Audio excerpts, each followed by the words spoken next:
공포스럽고 무섭다 이런 걸로 헤드를 잡았더라고요. 그래서 아니 도대체 우리 김민수 대표님이 이런 얘기를 왜 하시나 그래가지고 그 영상을 좀 이렇게 보면서 봤는데 네.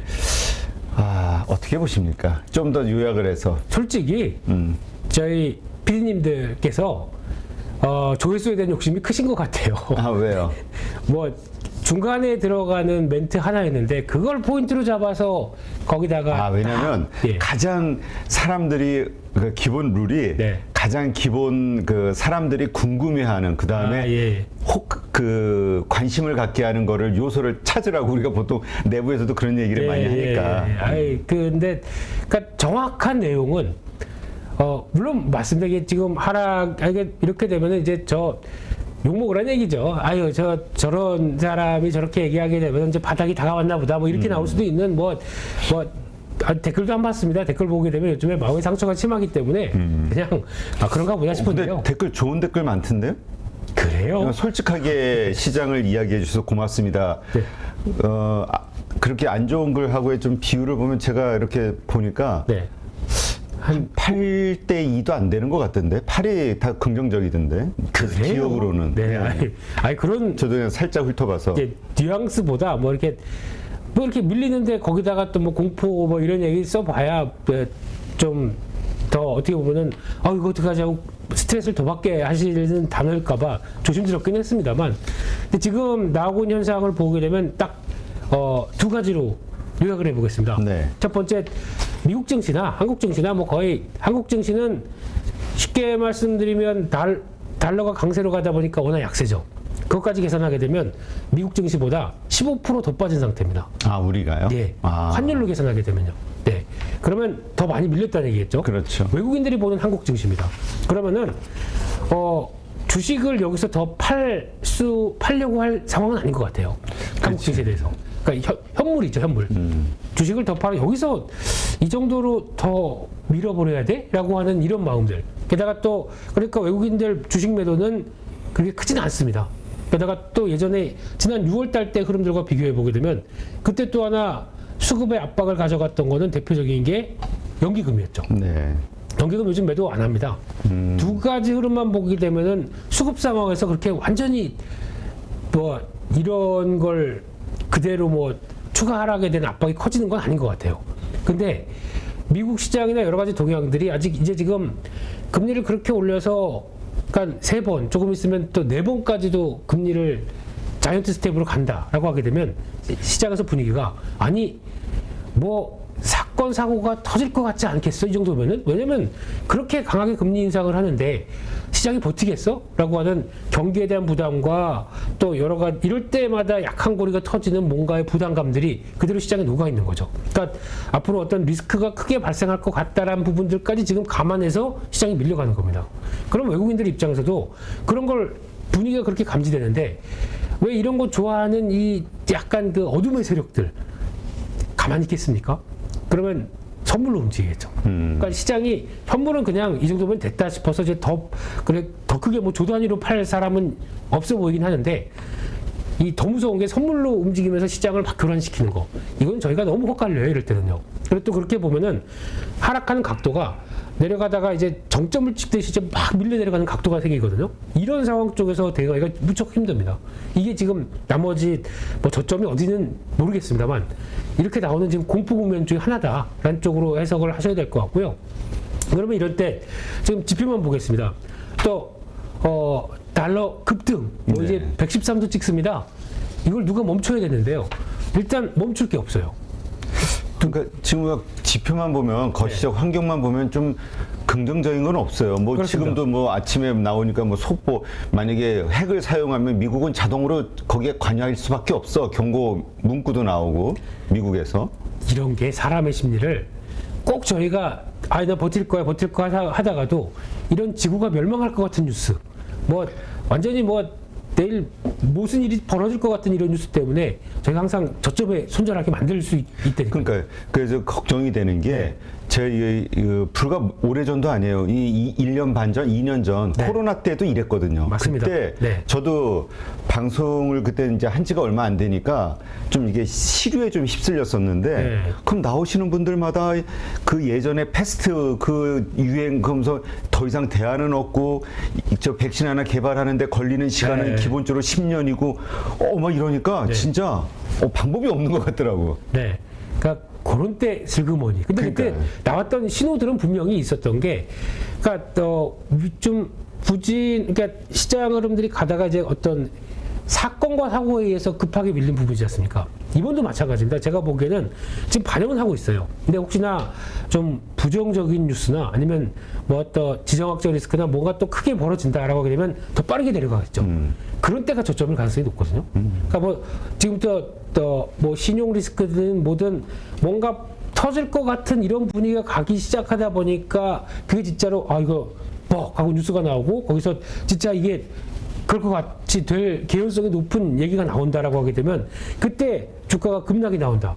그게 저점일 것 같아요. 제가 보기엔 이런 상황 쪽에서는. 그러니까 한 번에 이 상황에서의 추가 급락. 그렇죠. 근데 그게 아직은 안 나왔지 않습니까? 그러니까 그런 상황 쪽에서 또 하나 제가 보는 지표로는 이격도라고 그러죠. 이격도가 아직 한국 증시가 매력적이어서 이때 사야겠다라고 하는 지표가 안 나왔습니다. 그런 것도 그렇고. 그래서 아마 오늘 추가적으로 국내 증시도 보니까 지금 한 미국 동향하고 같이 연결시켜서 보게 되면 한 1.9% 또 추가 하락으로 예상은 돼 있습니다. 시작이요. 그럼 벌써 이제 전저점 깨지죠. 깨지고 저 밑에서 이제 시작을 할 텐데, 그럼 이제 밑에서 시작을 하는데 어디냐라는 거는 일단 잘 모르겠고요. 그렇게 되면은 지금 월봉상에서는 2250, 2200선 안쪽에서는 자리를 만들어야 됩니다. 네. 네, 이 정도면 됐어 라고 하는 쪽에서 어느 정도 확인하고 여기서부터는 외국인들도 선물도 관여 안 하고 너무 빠졌는데 이런 생각이 들어서 돌리는 게 나와야 됩니다. 그게 못 나오게 되면은 또 이제 다음을 고민해야 되는 또 골치 아픈 상황이 되는 거죠. 그러니까 뭐 지금 주말 동안에 저도 내내 많이 들은 뉴스 중에 하나가 한국 증시 뭐 망하냐, 뭐 PBR 0.88배 좀 더 빠지면 이제 0.8배 밑으로 내려가죠. 이거는 참 이제 0.9배 밑으로 내려간다는 얘기는 이제 유례 없는 또 변화로 들어간다, 뭐 이런 여러 가지 얘기들. 근데 제가 아까 코로나19 때 얘기도 하셨듯이 사람들이 완전히 그래 이 정도면 해볼 만해, 아니면 이 정도면 뭐 반도체 사볼 만한 시점이야 라고 하는 목소리마저 완전히 싹 사라지고 추가로 더 폭락한다라는 얘기만 거의 득세할 때가 바닥이거든요. 그러니까 주말 사이에 저도 이제 815 모니터 구독하고 하다 보면은 구독은 당연한 거지. 좋아요도 가끔 누릅니다. 예, 제 것만. 네. 근데 이거 나올 때 내용 보면은 아직까지 제 썸네일 내용 중에 한 30% 정도는 뭐 하락한다는 보수적으로 보는 쪽이 일단 많죠. 아직까지는 그 뭐 희망이나 아니면 또 장기 시계열로 봤을 때 여전히 지금은 저평가다 이런 얘기까지 싹 사라지고 한 썸네일이 한 90%가 이제 폭락이다, 앞으로 뭐 1000포인트 무너진다, 뭐 이런 얘기 나올 때가 이런 때가 바닥일 것 같아서 지금 뭐 시장 분위기만, 그러니까 좀 현재 저희 느끼는 마음만 말씀드린 겁니다. 이렇게 되면은 싸긴 쌉니다. 지금 솔직히 사서 내가 이를 악물고 버티겠다라고 하게 되면 뭐 한 1, 2년 뒤에는 수익 날 수 있습니다. 근데 그 과정과 또 싼데 더 싸질 수 있다는 이 불안감, 이 리스크들, 이것까지 생각하게 되면. 아니 제가 네. 그렇지 않아도 진짜 어제 아침에 우리 김은수 대표님 그 영상을 이렇게 좀 이렇게 봤는데 네. 그 말이 정말 공감이 되더라고. 만약에 내가 장기 투자를 하기로 마음 먹었다면, 그래서 네. 이것을 그냥 이기기로 결심했다면 말씀하신 대로 그런 상황. 네. 지금 가지고 있는 것에서 몇십 프로 빠지고 정말 더 그냥 망할 것 같은 모든 뉴스가 나와도 버틸 수 있는 마음가짐이 돼 있는 분만 네. 그렇게 가져가야 된다. 네. 그건 정말 저는 동감이 되더라고요. 제가 좋은 얘기는 많이 했었습니다만. 그러니까 좀 명언을 좀 했습니다. 네. 또 적어놔야죠. 또 칭찬한 게. 네. 근데 지금 시점이 그런 것 같아요. 그러니까 저희가 보통 주식시장 하면서 들어온 게 단 코로나19 때 들어오신 분들이 또 저희 가족 여러분들도 상당히 많지 않습니까? 그러다 보니까 지금 이 상황이 견디기 힘들고 처음 보는 상황이다 보니까 이런 하락장 경험하신 게 없지 않습니까? 그 네. 상승장만 보다가 지금 거의 코스피 한 15개월째 이러면은 아마 거의 2년 가까이 지금 하락세가 보여지고 있는 가운데 어떤 그러면 이제 지금 그런 생각 많이 드실 거예요. 아유, 내가 그냥 은행 예금만 잘하고 꼬박꼬박 했으면 이렇게 손해도 안 보고 여전히 그냥 가져가는데 라고 했던 상황과 여러 가지가 많이 오버랩되실 거예요. 그래서 마음이 상당히 불안하실 거예요. 하지만 이게 또 시장이라는 게 그렇지 않습니까? 한국 증시의 가장 큰 특성, 이제 와서 이해를 하시더라고요. 저희는 사이클이 있다. 그러니까 네. 우리 언제 우리 김수 대표님, 우리 가족분들을 위해서도 그렇고 새로 주식시장에 들어온 분들, 이분들이 그냥 이 짧은 어떤 시야 가지고 하시는 분들, 전체 주식시장에 대한 그 메커니즘, 요거를 이해를 해야 될 것 같아요. 사이클 산업이라는 거, 한국은. 그렇죠. 그래서 그래야 되는데 이거 참 임 대표님께서도 조차도 그러셨습니다. 저한테. 뭐라고요? 이런 사이클 사업이 있다 보니까 주식을 길게 보고 장기로 보면서 기업의 가치를 함께 동행하는 뭐 이런 얘기를 했을 때 제가 아닙니다. 한국 증시는 일단 생존 모드입니다. 이 사이클 피해야 되고 거기서 기업들 나와서 요만큼 내가 본 실적 그 수익 나오게 되면 일단 챙기고 복구하는 이런 전략들이 다 맞습니다. 그랬더니 표정이 그러셨거든요.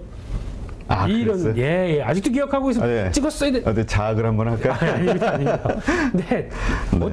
지금 시점에서 보게 되면 관리하면서 들어가는 게 맞죠. 그래서 제가 자꾸 짤짤이 뭐 단타쟁이 뭐 이런 틱돌이 이런 표현을 쓴다고 하더라도 결국에는 지나고 나서 덜 손해보고 그나마 이 시점 쪽에서 내가 챙길 것만 딱 챙기고 그 다음에 큰 사이클이 온다. 그럼 저 이렇게 안 합니다. 어떻게 하겠습니까? 그때는 솔직히 레버리지. 신용도 씁니다. 신용도 쓰고 아예 또 와이프한테 가서 갑자기 또 설거지 2번 합니다. 하루에도. 네. 혹시 맡긴 것 좀 할 수 있겠어? 뭐 이렇게. 아니 그러니까 네. 제가 이렇게 보니까 그 장기 투자의 네. 개념이 네. 보니까 저 박용호 선생님도 그렇고 네. 몇몇 분들 보니까 한 3년 입디다.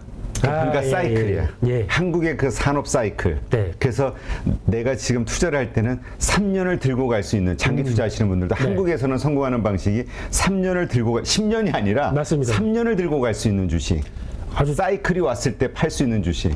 역시 그 대가님들께서는 그런 저희 무지몽매함을 깨닫게 해주시고.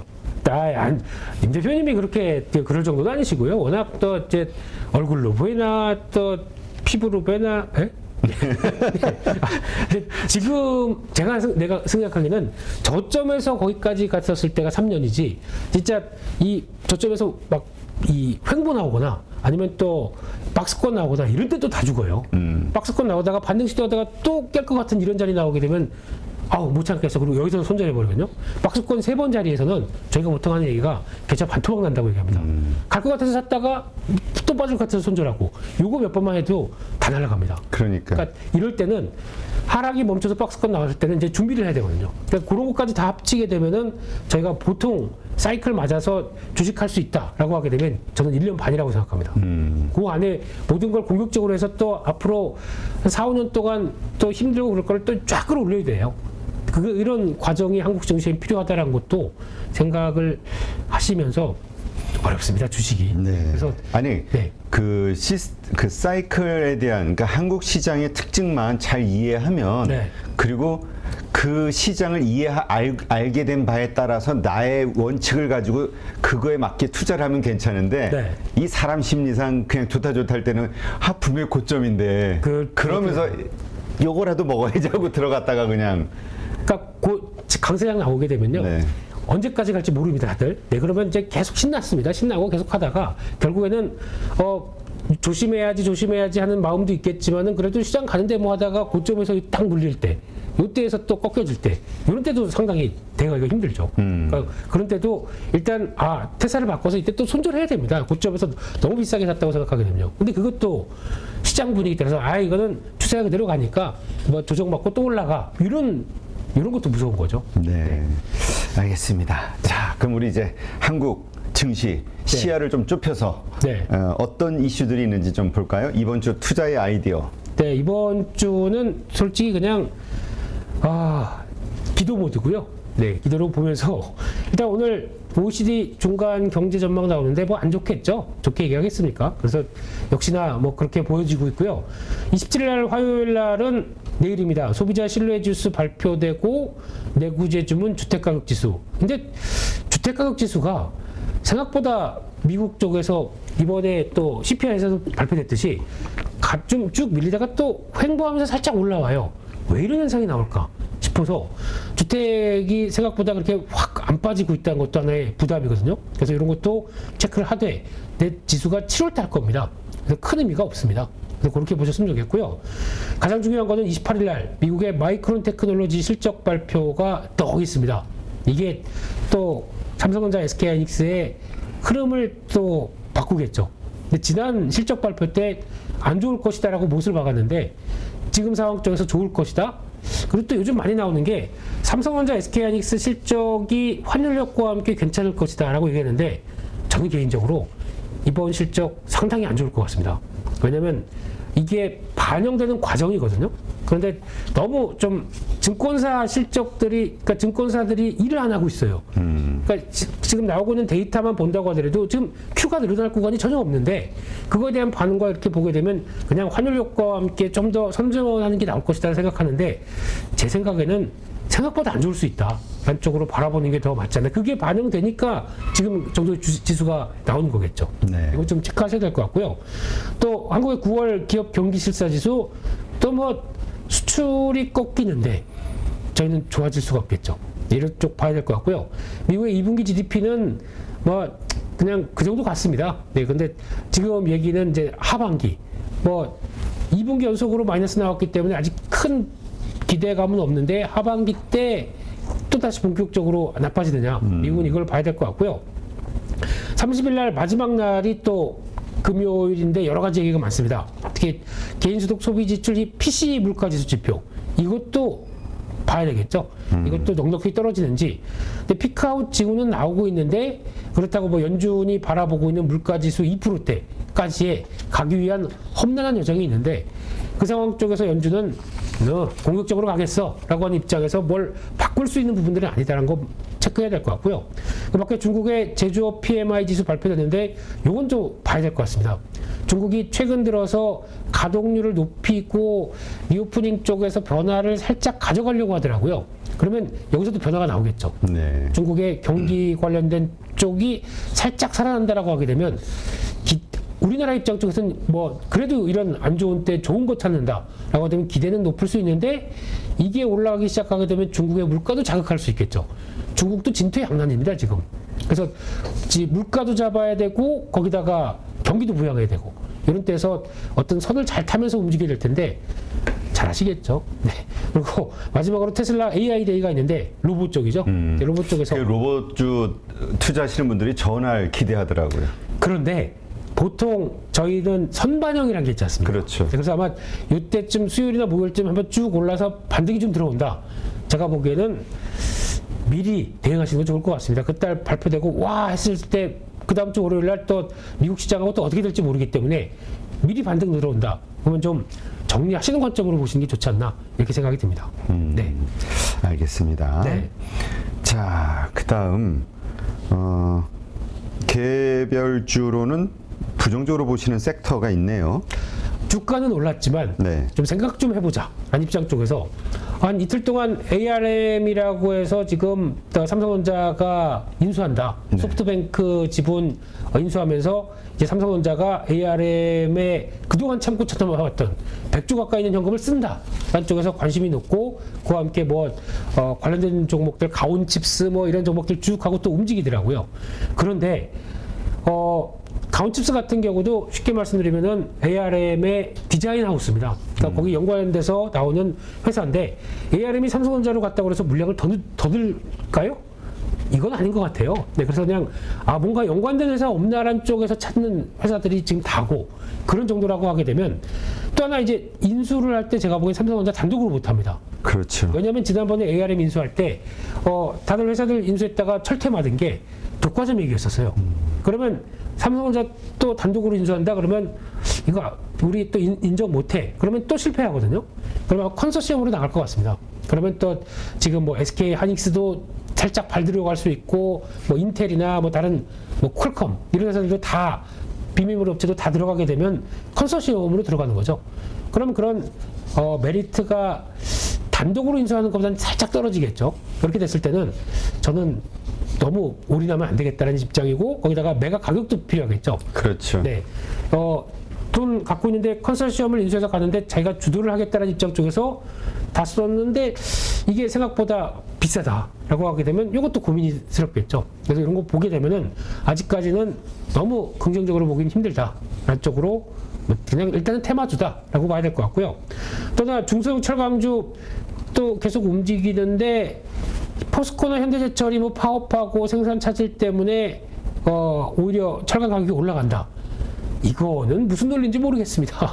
왜 그걸 가지고 계속 연결시키는지. 그러면 어차피 다 작은 중소형 철강사들은 포스코 현대제철에서 받아와서 가공해서 만드는 회사들입니다.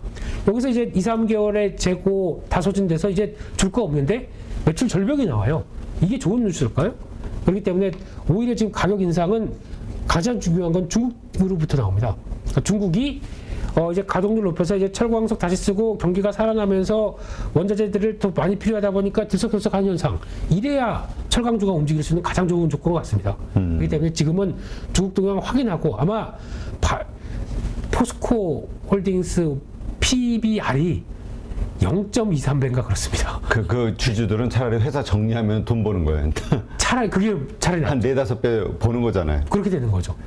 이 정도로, 그러니까 이런 현상들이 지금 국내 시장에서 솔직히 주말에도 그냥 주스 마시면서 그냥 속이 타니까 마시면서 이것저것 찾아보는데 와, 이거 뭐 종목들이 다 금융위기급이에요. PBR까지 게 되면요. 그래서 참 이런 때가 사는 시점은 맞다. 라는 쪽으로 들어오는데 언제가 문제죠. 그렇죠. 아니 그러니까 지금부터 사기 시작해야 된다라고 하는 얘기는 합니다. 분할 매수 관점에서. 네. 왜냐하면 더 싸게 살고 싶으니까. 그렇죠. 더 싸게 살 기회가 있다고 생각이 되니까. 그러니까 스타트를 어디다 하냐 문제가 왔습니다. 근데 저는 여기서 스타트를 하기보다는 시장 분위기 봐서 스타트를 좀 늦춰서 한 10월 중반쯤 하는 게 맞지 않나 이런 생각이 기업 들고. 실적 나오기 시작할 때. 그렇죠. 네. 삼성전자부터 나오기 시작하고 쭉 나오면서 이것도 2차로 뭐 여러 가지 변화가 나올 때 그때 좀 체크해야 되지 않나 생각되고 있고요.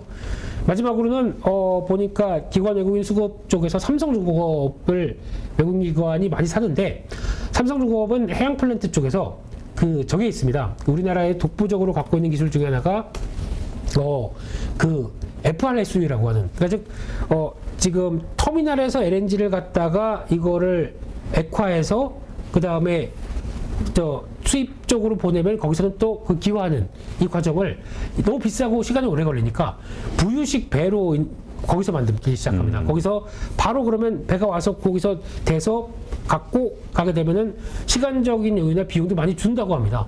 그래서 그쪽에 강점 있는 회사가 삼성중공업입니다. 그래서 거기서 뭐 지금은 기대감이죠. 수주하지 않을까라는 기대감들 이게 지금 나오고 있는데 뭐 봐야죠. 네. 근데 최근에 들어서 수급은 좋아지고 있다라는 쪽이고 또 삼화네트워크스 같은 경우는 지금 최근에 안 빠지고 살짝 일어나요. 근데 요즘 보니까 드라마 중에서 금수저 혹시 아니요, 드라마를 잘 안 봐서. 저도 드라마보다 주식이 거의 드라마 같아가지고요, 지금요. 막장 드라마예요, 지금 주식이. 그렇죠. 네.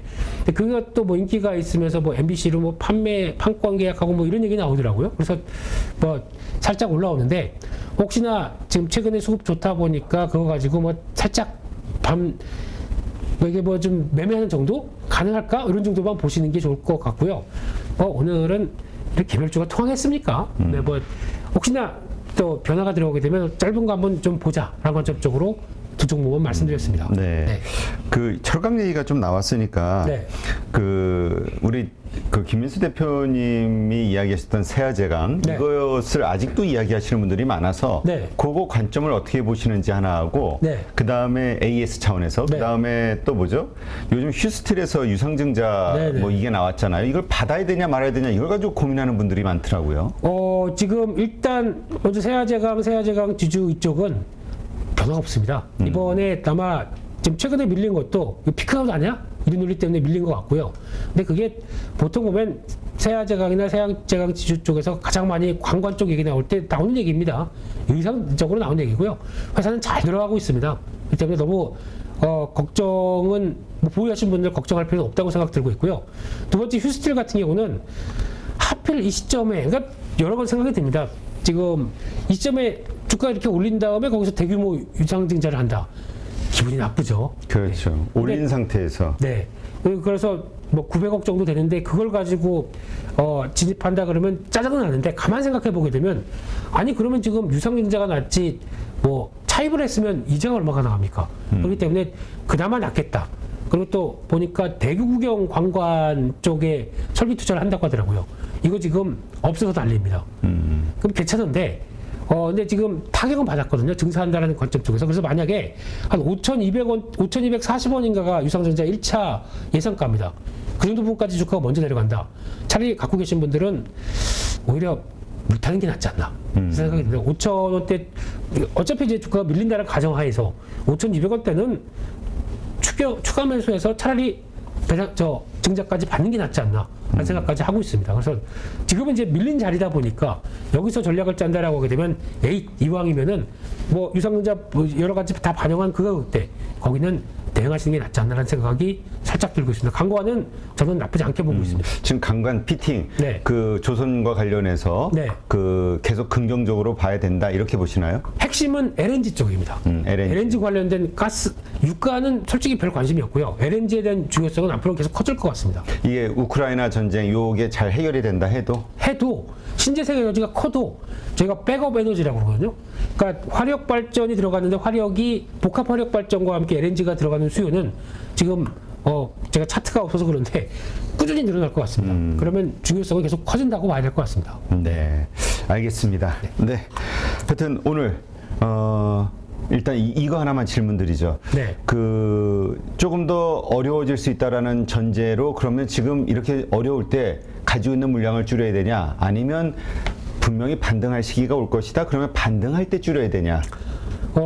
현금이 없으시다면 지금이라도 줄여야 되냐? 차라리 더 싸질 걸 대비해서 하는 전략도 저는 괜찮다고 보는데 손이 안 나가실 겁니다. 그렇죠. 마찬가지로 버틴다. 이것도 웬만한 강심장 아니고는 앞으로 힘들 수도 있습니다. 그러면 차라리 추가 현금을 준비하는 게 낫지 않느냐. 이 시점에서. 그 얘기 하시더라고. 네.